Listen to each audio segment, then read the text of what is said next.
Hello बच्चों। I hope आप सबकी अच्छी तैयारी चल रही होंगी और आप हमारी रिवीजन सीरीज से जमकर अपनी पढ़ाई कर रहे होंगे। क्लास 11th के फाइनल एग्जाम्स बच्चों बहुत ही नज़दीक आ चुके हैं, आप सभी जानते हैं, और अच्छे से रिवीजन करना बहुत ज़रूरी है। तो आज के बच्चों हम इस वीडियो लेक्चर में करने वाले हैं एक बहुत ही छोटा चैप्टर रिवाइज जिसका नाम है organisation of data. Organisation of data ये चैप्टर आपके एग्जाम में 3 नंबर तक की वेटेज रख सकता है, लेकिन बहुत इजी और बहुत ही बेसिक चैप्टर है। एक बार फटाफट इसको देखते हैं कि क्या है। तो बच्चों देखो, ऑर्गेनाइजेशन ऑफ डेटा में जो सबसे पहला पॉइंट है वो होता है क्लासिफिकेशन का, कि भाई क्लासिफिकेशन क्या होता है। तो क्लासिफिकेशन का मतलब होता है जैसे क्लास में बहुत सारे बच्चे बैठे हैं और हमें उन्हें अलग अलग करना है on the basis of let's say gender. तो हमने क्या करा, क्लासीफाई कर दिया कि बॉयज़ अलग हो गए और गर्ल्स अलग हो गए। तो इसी तरह जो हमारे पास डेटा होता है स्टैटिस्टिक्स का, हमें उसमें किसी पर्टिकुलर करेक्टर के हिसाब से उसे अलग अलग करना पड़ जाता है, जिसको कहते हैं क्लासिफिकेशन। अब यही कहानी इस चैप्टर के अंदर हमें समझाई गई है। तो सबसे पहले देखो बच्चों, क्लासिफिकेशन जो होता है उसके ऑब्जेक्टिव्स हमें पता होने चाहिए कि what are the objectives of classifications. तो क्लासिफिकेशन के देखो ऑब्जेक्टिव ये हैं, नंबर 1 जो आपको लिखवाया था कि ये डेटा को, फैक्ट को प्रेजेंट कर देता है बहुत ही सिंपल फॉर्म में। दूसरा, इससे हम आराम से डेटाज में जो भी सिमिलैरिटी वाले पॉइंट्स हैं या डिससिमिलैरिटी वाले पॉइंट्स हैं उनको हाईलाइट कर पाते हैं। तीसरा, इससे कंपैरिजन करना बड़ा आसान हो जाता है। चौथा, इससे हम दो चीज़ों के बीच में रिलेशनशिप को आइडेंटिफाई कर पाते हैं। पांचवा, इससे एक मेंटल पिक्चर प्रेजेंट हो जाती है, आपके माइंड में एक पिक्चर बननी शुरू हो जाती है। और छठा, टैबुलेशन करने के लिए, मतलब टेबल बनाने के लिए हमें डेटा को ऑर्गेनाइज करना ही पड़ता है। तो ये 6 ऑब्जेक्टिव्स हैं जिस वजह से हम क्लासिफिकेशन करते हैं। इसी तरह क्वेश्चन पूछ सकता है what are the characteristics of classification. तो देखो, ये बहुत ही अच्छा क्वेश्चन बनता है।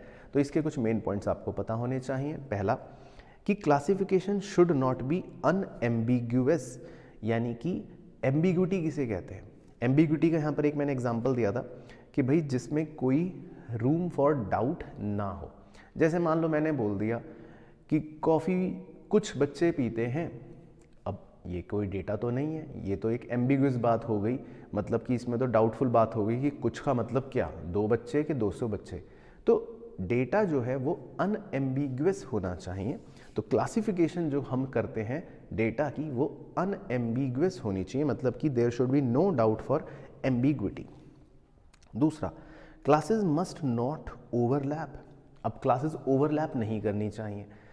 मान लो मैंने बोल दिया कि जिन बच्चों का बर्थडे 1 से लेकर 20 तारीख तक है वो इधर खड़े हो जाओ, और जिन बच्चों का बर्थडे 15 तारीख से 31 तारीख तक है वो उधर खड़े हो जाओ।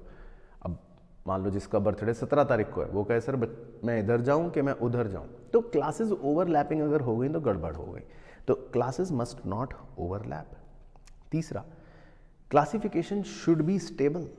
तो देखो, स्टेबिलिटी होनी बहुत ज़रूरी है डेटा के अंदर, क्लासिफिकेशन के अंदर। अब मान लो अलग अलग बच्चों के स्कूल के एग्ज़ाम्स हुए और हम मार्क्स कुछ इस तरह से अलॉट कर रहे हैं, किसी के 38 में से 22, किसी के 81 में से 44, किसी के 90 में से 72। तो स्टेबिलिटी नहीं है ना। तो कंपैरिजन करने के लिए हम चाहते हैं कि एक स्टेबिलिटी बनी रहे, तो हर बार हम मार्क्स इसीलिए 100 में से अलॉट कर रहे हैं कि 100 में से 61, 100 में से 41, 100 में से 11, वॉटएवर। तो ये हो गई क्लासिफिकेशन स्टेबिलिटी के साथ। इसी तरह अगला, classification should have arithmetical accuracy. तो वो तो हम मानते ही हैं कि होनी ही चाहिए कि भाई मान लो अगर 5 बॉयज़ हैं और 3 गर्ल्स हैं और हमने लिख दिया टोटल है 10, तो फिर इसका मतलब कि ये तो अर्थमेटिकली एक्यूरेट नहीं है। तो क्लासिफिकेशन अर्थमेटिकली क्या होना चाहिए, एक्यूरेट होना चाहिए। फिर क्वेश्चन में हमसे पूछ सकता है, हमें पता होना चाहिए मेथड्स ऑफ क्लासिफिकेशन। ये थोड़ा सा इंपॉर्टेंट है, इसी पर क्वेश्चन बन जाता है। तो 4 मेन मेथड हम कहते हैं क्लासिफिकेशन के डेटा की। क्रोनोलॉजिकल क्लासिफिकेशन, ज्योग्राफिकल क्लासिफिकेशन जिसको स्पेशियल क्लासिफिकेशन भी कहा जाता है, क्वालिटेटिव क्लासिफिकेशन या क्वांटिटेटिव क्लासिफिकेशन जो हम समझते हैं। क्रोनोलॉजिकल क्लासिफिकेशन का मतलब होता है जब हम टाइम पीरियड के हिसाब से समय के अनुसार डेटा को क्लासिफाई करते हैं। ज्योग्राफिकल क्लासिफिकेशन होता है जब हम ज्योग्राफी एरिया के आधार पर डेटा को क्लासिफाई करते हैं। क्वालिटेटिव और क्वांटिटेटिव का मतलब होता है, वो हम आगे भी डिटेल में समझते हैं। क्वालिटेटिव डेटा जो होता है वो थोड़ा सा डिस्क्रिप्टिव नेचर बताता है ऐसे वेरिएबल्स होते हैं जो डिस्क्रिप्टिव नेचर बताते हैं, उन्हें इसीलिए एट्रीब्यूट्स कहा जाता है। और क्वांटिटेटिव क्लासिफिकेशन होता है जिन करेक्टरिस्टिक्स को हम मेजर कर सकते हैं, आपकी हाइट, आपका वेट, तो उसको हम वेरिएबल कहते हैं, तो वो क्वांटिटेटिव क्लासिफिकेशन होता है। तो ऐसे छोटे छोटे एग्जाम्पल्स से, तो पहला एग्जाम्पल अगर आप देखो एक टेबल का, तो वहाँ पर हमने एरिया के आधार पर क्लासिफिकेशन कर रखा है, तो वो कैसा क्लासिफिकेशन है, ज्योग्राफिकल क्लासिफिकेशन है। दूसरी टेबल में आप देखोगे हमने मेल फीमेल यानी कि एक एट्रीब्यूट के आधार पर डेटा को क्लासिफाई कर रखा है, तो ये कैसा क्लासिफिकेशन है, क्वालिटेटिव जेंडर है ना। चौथा वेजेस के आधार पर देखो हमने डेटा को क्लासिफाई कर रखा है, अब वेजेस को हम मेजर कर सकते हैं, क्वांटिटेटिव क्लासिफिकेशन हो गई वो। और इसी तरह देखो ईयर वाइज मार्क्स आपके, तो ये क्रोनोलॉजिकल क्लासिफिकेशन का एग्जाम्पल हो गया, क्योंकि ये हम समय के आधार पर दिखा रहे हैं, ठीक है ना। अब आते हैं वही क्वांटिटेटिव वाले कैरेक्टरिस्टिक पर, इसको वेरिएबल कहा जाता है, या वेरिएबल एक टर्म है जो हमें पता होनी चाहिए। तो वेरिएबल का मतलब है कि कोई भी ऐसी चीज़ जिसकी वैल्यू वेरी कर जाए, चेंज हो जाए, उसको बोलते हैं वेरिएबल। अब ये दो प्रकार के होते हैं, एक होते हैं डिसकॉन्टिन्यूअस जिसे डिस्क्रीट कहा जाता है, और एक होते हैं कॉन्टिन्यूअस मतलब कॉन्टिन्यूअस वेरिएबल। दोनों में क्या फ़र्क है, जब किसी भी चीज़ को आप काउंट कर सकते हो वो डिस्क्रीट वेरिएबल होता है, लेकिन जिसको आप मेजर करते हो वो कॉन्टिन्यूअस वेरिएबल होता है, दोनों में फ़र्क है। अब आपसे पूछा जाए कि आपके कितने बच्चे हैं, तो आप कहोगे सर हमारे 2 बच्चे हैं, या आप कहोगे हमारे 3 बच्चे हैं, तो ये काउंटेबल चीज़ है, तो ये है डिस्क्रीट वेरिएबल। लेकिन अगर आपसे मैं पूछूं कि आपकी हाइट कितनी है, तो आप उसको मेजर करोगे, नापोगे, आप कहोगे सर मेरी हाइट है 5 फुट 6 इंच। तो जब आप मेजर कर रहे हो कोई भी चीज़, तो वो है कॉन्टिन्यूअस वेरिएबल। तो यही फ़र्क होता है। तो दो तरह के वेरिएबल हैं डिस्क्रीट वेरिएबल और कॉन्टिन्यूअस वेरिएबल। बाकी रटने के लिए ऐसे भी रट सकते हो सॉरी, काउंटेबल जो होते हैं डिस्क्रीट वाले, वो डेसिमल में नहीं होते, वो एब्सोल्यूट फिगर्स हैं 2, 3, 4, 5, 9। लेकिन जो मेजरेबल वेरिएबल्स हैं, यानी कि जिनको आप कॉन्टिन्यूअस वेरिएबल कहते हो, वो कुछ भी हो सकते हैं, तो इसीलिए वो डेसिमल में भी हो सकते हैं। फिर होते हैं देखो स्टैटिस्टिकल सीरीज़, यानी कि स्टैटिस्टिकल सीरीज़ कैसे बनती है, जब बहुत सारे जुड़ जाते हैं डेटा के अंदर चीज़ें, तो हम उस सीरीज़ को 2 तरह से बना सकते हैं। एक को बोलते हैं on the basis of general character, और दूसरे को बोलते हैं on the basis of construction. तो खैर जो हमारे on the basis of general character है, वो हमें पहले भी जो देखी थी वही है, उन्हें अलग से डिटेल में नहीं पढ़ना होता, जैसे time series, special series, condition series. On the basis of construction जो होता है वो हम आगे भी पूरे स्टैटिस्टिक्स में पढ़ते हैं, जो हमें डिटेल में पढ़ना होता है। तो इसीलिए हमारे लिए मेन 3 तरह की सीरीज़ हो गई, इंडिविजुअल सीरीज़, डिस्क्रीट सीरीज़ और कॉन्टिन्यूअस सीरीज़, जो हम आगे भी समझ जाते हैं। बाकी उदाहरण के तौर पर अगर आपको दोबारा से दिखाऊं, तो यहाँ पर समय के आधार पर एग्जाम्पल 1 में हमने डेटा प्रेजेंट कर रखा है, वो टाइम सीरीज़ है। दूसरे में हमने जगह के आधार पर डेटा प्रेजेंट कर रखा है, इंडिया और यूएसए, तो वो एक जोग्राफिकल सीरीज़ है, यानी स्पेशल सीरीज़ है। तीसरे में हमने कुछ कंडीशन लगा रखी है कि जिनकी इनकम यहाँ से यहाँ तक वो कितने लोग, फिर जिनकी इनकम यहाँ से यहाँ तक वो कितने लोग, तो वो एक कंडीशन सीरीज़ का एग्जाम्पल हो गया। बाकी अगर हम कंस्ट्रक्शन के बेसिस पर बात करें, तो इंडिविजुअल सीरीज़ आपको पता ही है, इंडिविजुअल सीरीज़ होती है जिसमें सिंपली हमारे जो ऑब्जर्वेशंस होते हैं वो दिए होते हैं। तो इस तरह के टेबल को हम कह सकते हैं कि ये इंडिविजुअल सीरीज़ का एग्जाम्पल हो गया। डिस्क्रीट सीरीज़ होती है जिसमें हमारी ऑब्जर्वेशन के साथ साथ फ्रीक्वेंसी भी गिवन होती है, तो ये है ऑब्जर्वेशन और वो है नंबर ऑफ फैमिलीज़, यानी कि फ्रीक्वेंसी। और फ्रीक्वेंसी टेबल बनाने के लिए इस तरह का आपका एक छोटा क्वेश्चन आपसे पूछ सकता है, तो ये आई होप सबको आता होगा, लेकिन फिर भी देख लो। आपको ऑब्जर्वेशंस देगा, तो आप उन ऑब्जर्वेशंस को सबसे पहले लेफ्ट में लिख लोगे, टैली मार्क्स का कॉलम बनाओगे। टैली मार्क्स का मतलब है कि वो कितनी बार रिपीट हुआ, तो 1, 2, 3, 4, 5 पे कांटा लगा देते हैं, तो वो इस तरह से प्रेजेंट हो जाता है। और लास्ट में लिख देते हैं फिर नंबर ऑफ स्टूडेंट, यानी फ्रीक्वेंसी, उसकी न्यूमेरिक वैल्यू, और टोटल आ जाता है।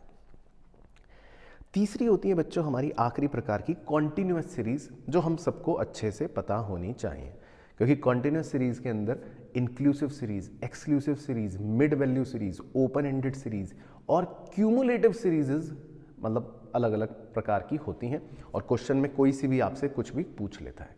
तो एक बार फटाफट देखते हैं कि कौन सी होती है। इंक्लूसिव सीरीज होती है बच्चों जिसमें हम अपर क्लास लिमिट इंक्लूड करते हैं। वो दिखने में कुछ ऐसी होंगी जो ऊपर एग्जाम्पल 1 है 5 to 9, फिर उसके बाद 10 to 14, उसके बाद 15 to 19, इस तरह से एंड सो ऑन। तो इसमें हमारी जो भी अपर वैल्यूज़ हैं 9 वो फर्स्ट वाले में क्लास लिमिट में इंक्लूडेड ही हो जाएगी, या 14 वो 10 to 14 वाले में ही आ जाएगा, या 19 वो 15 to 19 वाले में ही आ जाएगा। तो इन्हें इंक्लूसिव सीरीज़ कहते हैं। लेकिन जो दूसरा एग्जाम्पल है जिसमें आपको ज़्यादातर इस तरह से क्लास इंटरवल देखते हैं 5 to 10, 10 to 15, 15 to 20, 20 to 25, तो ये म्यूचुअली एक्सक्लूसिव वाली सीरीज़ होती है क्योंकि इसमें जो अपर वैल्यू है वो आपकी अगली क्लास में इंक्लूड होती है, ऊपर वाली क्लास में यानी कि हायर अपर लिमिट जो है वो एक्सक्लूड की जाती है। तो अगर हम 10 की बात करेंगे तो वो पहले क्लास इंटरवल में नहीं आएगा, वो अगले में आएगा। 15 की बात करेंगे तो वो 10 to 15 में नहीं आएगा, वो 15 to 20 में आएगा, इस तरह से। तो ये होती है एक्सक्लूसिव सीरीज। फिर है मिड वैल्यू। मिड वैल्यू या mid point series I hope सबको पता हो। इसमें हम अपने क्लास इंटरवल का बिल्कुल बीच का पॉइंट ले लेते हैं। तो अगर हमारा क्लास इंटरवल है 5 to 10, तो 5 to 10 का मिड पॉइंट आ गया 7.5, lower limit plus upper limit divided by 2। फिर होते हैं open and series. Open and series मतलब जिसमें कुछ इस तरह से आपको लास्ट में छोड़ देते हैं अबव 30। अब उसके बाद कोई लिमिट नहीं है, अबव 30 100 भी है, 500 भी है, 1 करोड़ भी है, सब कुछ है, तो वो एक ओपन एंड सीरीज हो जाती है। लेकिन जो सबसे इंपॉर्टेंट आप सबको याद रखनी है और सभी से मेरी गुजारिश है कि इसको ज़रूर प्रैक्टिस करना, इसी के क्वेश्चन करना, वो है क्यूमुलेटिव सीरीज। क्योंकि इसमें हमारे पास जो क्लास इंटरवल होते हैं उस क्लास इंटरवल और उस फ्रीक्वेंसी से हम दो तरह की क्यूमुलेटिव सीरीज बना सकते हैं। एक को बोलते हैं लेस देन, एक को बोलते हैं मोर देन। जब हम लेस देन सीरीज बनाते हैं तो ध्यान रखना हम अपर क्लास लिमिट्स का यूज़ करते हैं। तो हमारी स्टार्टिंग होगी लेस देन 10, फिर लेस देन 20, फिर less than 30, less than 40, less than 50, जैसा आप देख रहे हो। और उसकी क्यूमुलेटिव फ्रीक्वेंसी निकालने के लिए हम क्या करते हैं, फ्रीक्वेंसीज को ऐड करते रहते हैं। तो 4, फिर 4 + 8 12, 12 + 15 27, 27 + 20 47, 47 + 13 60। लेकिन जब हम मोर देन सीरीज बनाते हैं ग्रीन कलर वाली, तो हम लोअर लिमिट्स को लेते हैं। ये वाली ग्रीन गोला बना रखा है लोअर लिमिट्स। तो सबसे पहले बनेगा मोर देन 0, फिर more than 10, more than 20, more than 30, more than 40। और इसमें जब हम क्यूमुलेटिव फ्रीक्वेंसी निकालते हैं तो हम सबसे पहले लिखते हैं जो टोटल है यानी 60, और उसमें से माइनस करते रहते हैं फ्रीक्वेंसीज को, ऐड नहीं करते, क्या करते हैं, माइनस करते हैं। तो 60 - 4 56, 56 - 8 48, 48 - 15 33, 33 - 20 13। तो ये होते हैं लेस देन और मोर देन सीरीज को बनाने के तरीके। तो हमने बच्चों इसी के क्वेश्चंस करवाए थे आपको, आप उनसे भी रेफर कर सकते हो कि किस तरह के क्वेश्चन पूछ सकते हैं। लेकिन ये पूरा चैप्टर था आपका ऑर्गेनाइजेशन ऑफ डेटा का। तो आई होप आपको समझ आ गया होगा कि भाई इसमें क्या है, सीरीज बनानी है बस, और उसी पर बेस्ड आपसे 3 नंबर का क्वेश्चन पूछ सकता है। जो हम करेंगे एक बहुत ही छोटा सा चैप्टर स्टैटिस्टिक्स का जिसका नाम है टैबुलर प्रेजेंटेशन ऑफ डाटा। अब इसका एक ही क्वेश्चन एग्जाम में जनरली आता है 3 से 4 नंबर का, लेकिन इसमें हमने क्या क्या बातें पढ़ी थी मैं आपको दिखाता हूँ। सबसे पहले बच्चों प्रेजेंटेशन ऑफ डेटा की अगर मैं बात करूँ तो 4 तरह से हम डेटा को प्रेजेंट करते हैं। एक होता है टेक्स्ट प्रेजेंटेशन, यानी कि जिसमें हम पैराग्राफ लिखते हैं, इसका कोई चैप्टर हमें नहीं पढ़ना। दूसरा होता है सेमी टैबुलर प्रेजेंटेशन, जिसमें हम टेक्स्ट भी लिखते हैं और टेबल भी बनाते हैं, इसका भी कोई चैप्टर नहीं पढ़ना। लेकिन 2 मेन प्रेजेंटेशंस होती हैं, एक होती है टैबुलर प्रेजेंटेशन और दूसरी होती है पिक्टोरियल प्रेजेंटेशन, जो हम अगले चैप्टरों में पढ़ते हैं। तो इस चैप्टर में हमें पढ़ना होता है टैबुलर प्रेजेंटेशन। अब टैबुलेशन क्या होता है, तो देखो बच्चों, टैबुलेशन का मतलब है कि हम अपने स्टैटिस्टिकल डेटा को, सारी जानकारी को एक टैबुलर फॉर्मेट में, टेबल के अंदर, रेक्टेंगुलर सी दिखने वाली टेबल के अंदर फिल करके दिखाते हैं। तो that is known as tabulation.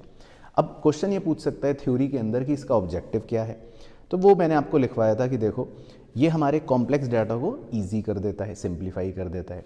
दूसरा, ये कंपैरिजन में हेल्प करता है। तीसरा, इसका इंप्रेशन हमारे दिमाग में लास्ट करता है ज़्यादा समय तक। और चौथा, हम फैक्ट्स को छोटी सी जगह में प्रेजेंट कर पाते हैं। तो ये इसके कुछ ऑब्जेक्टिव्स हो गए या फ़ायदे भी हो गए।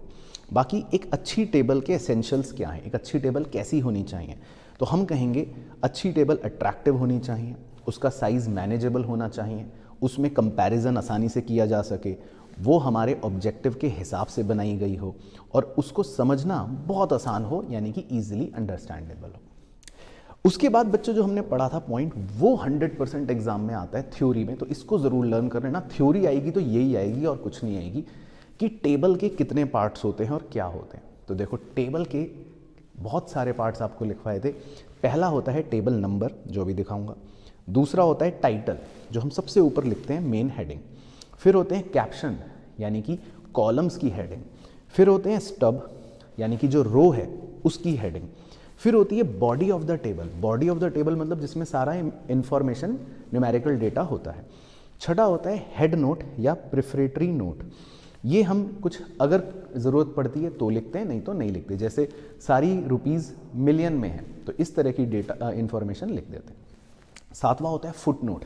ये टेबल के नीचे आता है, अगर हमें कुछ और बात लिखनी है तो फुट नोट में दिखा सकते हैं। और लास्ट होता है सोर्स। सोर्स का मतलब कि अगर हमने कोई जानकारी कहीं से ली है तो उस सोर्स के बारे में मेंशन करते हैं, लाइक वेबसाइट का नाम या कुछ भी इस तरह से।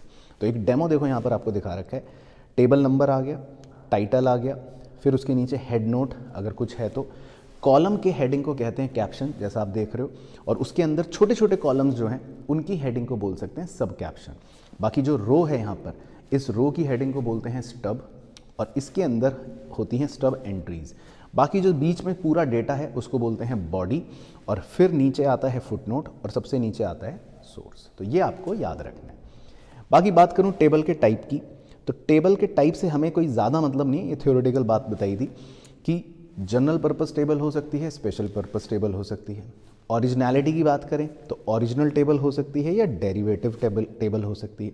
कंस्ट्रक्शन के बेसिस पर बात करें तो सिंपल टेबल हो सकती है या कॉम्प्लेक्स टेबल हो सकती है। तो ये सिर्फ थ्योरेटिकल बातें थी।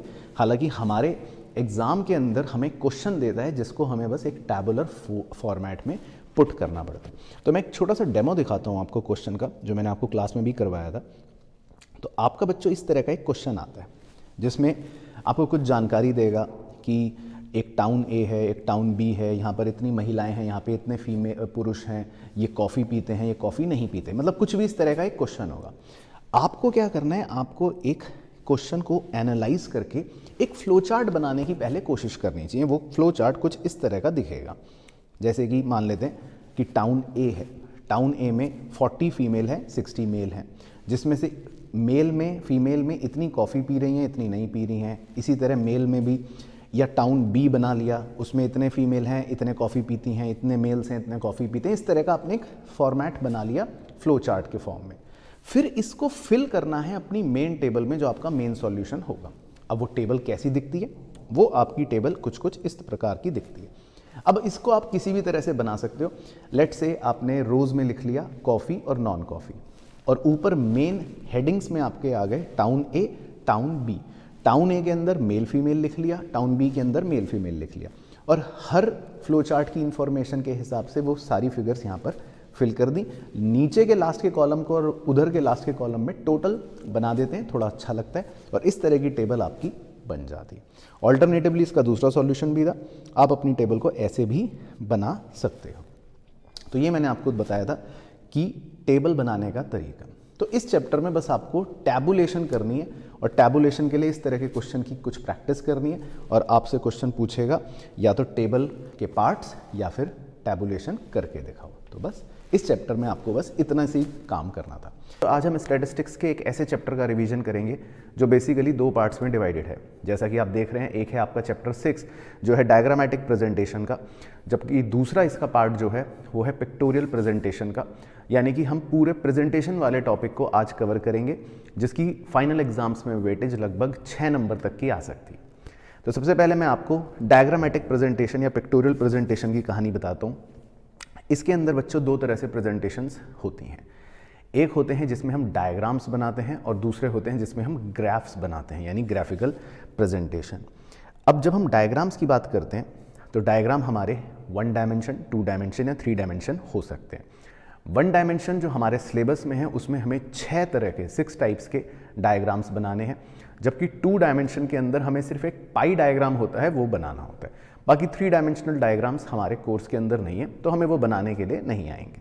बाकी ग्राफिकल प्रेजेंटेशंस में हमें ग्राफ्स बनाने होते हैं जो हम अभी थोड़ी देर में देखते हैं। तो सबसे पहले बच्चों मैंने इसमें आपको बताया था कि एक छोटा सा थ्योरी क्वेश्चन आ सकता है कि डायग्राम्स का और ग्राफ्स का क्या इंपॉर्टेंस या क्या यूज़ है, क्यों बनाते हैं। तो इसमें आप 4 मेन पॉइंट्स याद रखना। इससे हमारा डेटा अट्रैक्टिव और इंटरेस्टिंग हो जाता है। ये एक सिंपल तरीका है डेटा को प्रेजेंट करने का। इससे कंपैरिजन करना भी आसान हो जाता है। और चौथा, इसमें एक यूनिवर्सल यूटिलिटी रहती है, यानी कि हर कोई इसको यूज़ कर सकता है। फिर अगर क्वेश्चन हमसे पूछे कि डायग्राम बनाने के कुछ जनरल रूल्स बताओ, तो हम कहेंगे कि डायग्राम की एक सूटेबल हेडिंग देना ज़रूरी है। डायग्राम एडिक्वेट साइज़ का होना चाहिए, ऐसा भी नहीं कि बहुत बड़ा या बहुत छोटा, समझ ही ना आए। दूसरा, हर चीज़ विड्थ और हाइट अप्रोप्रिएट होनी चाहिए, तो जो अभी हम डायग्राम्स में देखेंगे। और चौथा, स्केलिंग करना बहुत ज़रूरी है। कई बार हम डायग्राम तो बना देते हैं, अंदर कुछ रंग बिरंगा कलर कर देते हैं, लेकिन ये बताते ही नहीं है कि ये चीज़ क्या डिनोट कर रही है। तो स्केलिंग करना भी बहुत इंपॉर्टेंट है। अब बच्चों, हम सबसे पहले आपके साथ इस चैप्टर में जो हमारा 3 नंबर का क्वेश्चन बनता है वो किसी भी एक डायग्राम को बनाने के लिए आ सकता है। तो हम 6 तरह के पहले आपके साथ 1 डायमेंशन डायग्राम्स आपको दिखाते हैं। पहला होता है बच्चों बार डायग्राम। बार डायग्राम बहुत ही सिंपल है। एक बिल्डिंग होती है जिसको आप या तो वर्टिकली बना सकते हैं, जैसे यहाँ पर एक एग्जाम्पल हमने करा था। तो यहाँ पर हमें अलग अलग वर्षों के कुछ प्रोडक्शन की फिगर्स दे रखी थी। तो हमने एक्स एक्सिस पर ईयर्स लिख लिया, वाई एक्सिस पर प्रोडक्शन लिख लिया, और हर ईयर में उतनी बिल्डिंग बना दी जितनी उस प्रोडक्शन वैल्यू को दे रखी है। तो 500, 400, 300 और 600। तो इन बिल्डिंगों को बार कहते हैं। तो ये होता है बार डायग्राम। लेकिन अगर हम इन्हीं बिल्डिंगों को वर्टिकली बनाने की बजाय हॉरिजॉन्टली बना दें तो वो भी एक सिंपल बार डायग्राम हॉरिजॉन्टल कहलाया जाएगा।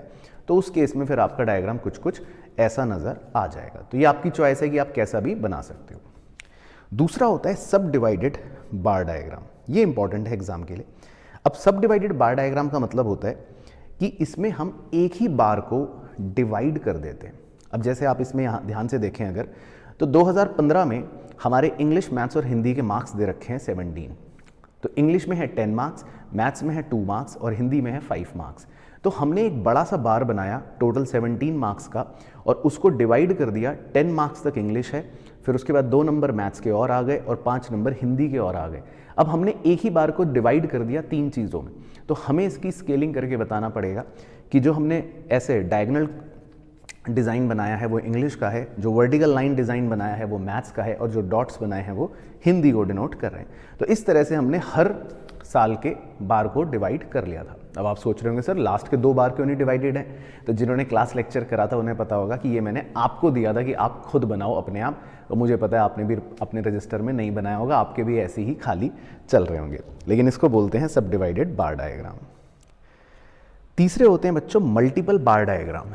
अब हम सेम क्वेश्चन को मल्टीपल बार डायग्राम से भी सॉल्व कर सकते हैं। इसमें हम एक ही बार को डिवाइड नहीं करते, हम 3 छोटे छोटे बार बना लेते हैं। जैसे हमारे सब्जेक्ट्स थे हिंदी, मैथ्स और इंग्लिश।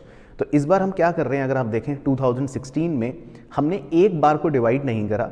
हमने एक छोटा बार बनाया डायगोनल वाला इंग्लिश का, एक ब्लैंक बार बनाया मैथ्स का, और एक वर्टिकल लाइनों वाला बार बनाया हिंदी का। तो इसमें हम 3 बार्स बना रहे हैं एक ही साल के अंदर, इसीलिए इसका नाम पड़ गया मल्टीपल बार डायग्राम। यानी कि इसमें एक ही वर्ष में मल्टीपल बार्स बन जाते हैं। तो आपका चित्र कुछ कुछ ऐसा नजर आ जाता है। चौथा बड़ा इंपॉर्टेंट है बच्चों परसेंटेज बार डायग्राम। इसमें हमें अपनी वैल्यूज को पहले परसेंटेज में कन्वर्ट करना पड़ता है, ये इसकी खासियत है। बस परसेंटेज में कन्वर्ट करने के बाद हम बार बनाएंगे, और ऑब्वियसली हम जानते हैं कि परसेंटेज का टोटल हमेशा 100 होगा। तो बार की सबकी हाइट बराबर होगी 100%। अब उसमें किसी में 70 और 30 गर्ल्स हैं तो 70% बॉयज़ और 30% गर्ल्स, किसी में 50-50 है तो किसी में 50% बॉयज़ और 50% गर्ल्स, उस हिसाब से हम इसको डिवाइड कर लेते हैं। तो ये शक्ल से आपको सब डिवाइडेड बार डायग्राम लगेगा, लेकिन फिर से रिपीट कर रहा हूँ कि इसमें क्या डिफरेंस है कि इसमें जो वैल्यूज़ हैं ये परसेंटेजेस हैं। तो इस वीडियो में यही कमेंट करना है आपको कि सब डिवाइडेड बार डायग्राम और परसेंटेज बार डायग्राम में आपको डिफरेंस समझ आ गया कि नहीं, ये कमेंट कर देना, ठीक है। 5वां होता है ब्रोकन बार डायग्राम। ब्रोकन बार डायग्राम तब इस्तेमाल करते हैं जब मान लेते हैं कि 3 बच्चों के नंबर हैं 5, 8 और 4, लेकिन एक बच्चे के नंबर आ गए 99 लेट से। अब हम इतना बड़ा बार बना दें कि वो 99 तक जाएगा तो मुश्किल है। तो हम क्या करते हैं, बीच में उसको थोड़ा सा ब्रोकन ऐसे दिखाकर सीधा ऊपर वैल्यू दिखा देते हैं 99। तो वो डिनोट हो गया कि ये बार इतना बड़ा है कि वो 99 तक जा रहा है। जैसे आप लास्ट वाले बच्चे गए मार्क्स का बार देखोगे तो इसको बोलते हैं ब्रोकन बार डायग्राम। छठा एग्जाम के लिए 100% मस्ट है, ये ज़रूर करके जाना, ये है डेविएशन बार डायग्राम। अब इसमें क्या होता है, कई बार हम प्रॉफिट या लॉस की बात करते हैं या बैलेंस ऑफ ट्रेड की बात करते हैं, जिसका मैंने क्वेश्चन भी आपको मेन क्लास में करवाया था। उसमें कई बार फिगर्स कुछ पॉजिटिव्स भी होती हैं, कुछ नेगेटिव्स भी होती हैं। तो हम क्या करते हैं, डेविएशन दिखाते हैं। प्रॉफिट्स हैं, पॉजिटिव्स हैं तो बार ऊपर की तरफ बन रहा है, लॉस है, नेगेटिव है तो बार नीचे की तरफ बन रहा है। तो इसको बोलते हैं डेविएशन बार डायग्राम। तो ये एग्जाम में ज़्यादा आता है, तो आप इसको एक बार ज़रूर देखना। फिर था बच्चों हमारा एक पाई डायग्राम, जो मैंने कहा था कि वो भी हमें इस डायग्रामेटिक प्रेजेंटेशन में देखना होता है। तो पाई डायग्राम जो होता है वो एक गोल मटोल सा ऐसा पाई की तरह होता है। अब हम जानते हैं कि जो फुल सर्कल होता है उसका हमारा कितना डिग्री एंगल बनता है, 360 डिग्री।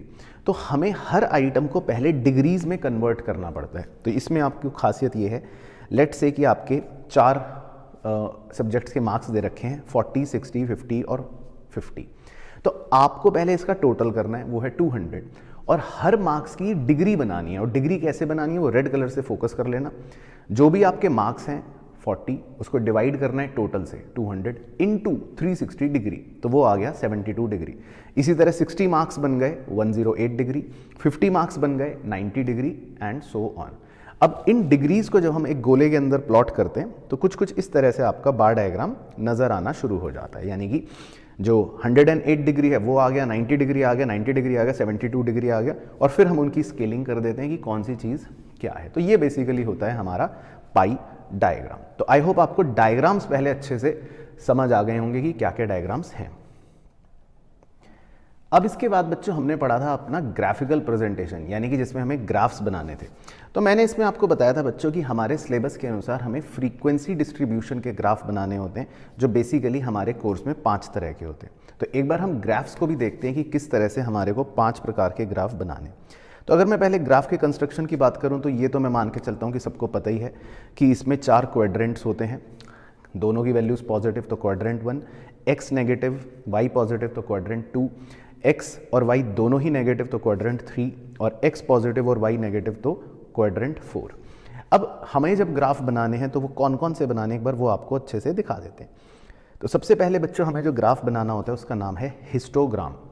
अब हिस्टोग्राम के अंदर आपको ये ध्यान रखना है कि बार डायग्राम और हिस्टोग्राम में ये फ़र्क होता है कि बार डायग्राम में बिल्डिंगें दूर दूर होती हैं, लेकिन हिस्टोग्राम में बिल्डिंगें आपस में चिपकी हुई होती हैं। अब क्योंकि वैसे भी हमें फ्रीक्वेंसी डिस्ट्रीब्यूशन का ग्राफ बनाना है, तो इसमें आपको हमेशा क्लास इंटरवल दे रखे होंगे। जैसे आप देख रहे हैं ये क्लास इंटरवल हैं जो 0 to 10, 10 to 20, 20 to 30 यानी म्यूचुअली एक्सक्लूसिव वाले क्लास इंटरवल हैं, और इनकी फ्रीक्वेंसी दे रखी है।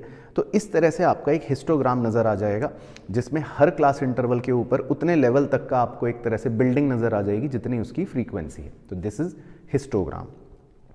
अब अगर इसमें आपको मिड पॉइंट्स दे रखे हों और फिर बोले कि हिस्टोग्राम बनाओ, तो पहले आपको मिड पॉइंट से क्लास इंटरवल में सीरीज चेंज करनी पड़ेगी और फिर हिस्टोग्राम बनाना पड़ेगा। मिड पॉइंट से क्लास इंटरवल कैसे निकालते हैं वो मैं मान के चलता हूं कि आपको आता ही है, लेकिन अगर फिर भी नहीं आता तो वहां पे फॉर्मूला लिखा हुआ है कि आप दोनों मिड पॉइंट्स के डिफरेंस को लेकर डिवाइड कर दें 2 से, तो आंसर आया 5। फिर लोअर लिमिट निकालने के लिए 5 माइनस कर दें और अपर लिमिट निकालने के लिए 5 प्लस कर दें, तो आपका लिमिट बन गया 145 to 155। तो फिर इस तरह से आपके क्लास इंटरवल्स आ जाएंगे एंड देन आप हिस्टोग्राम बना लोगे।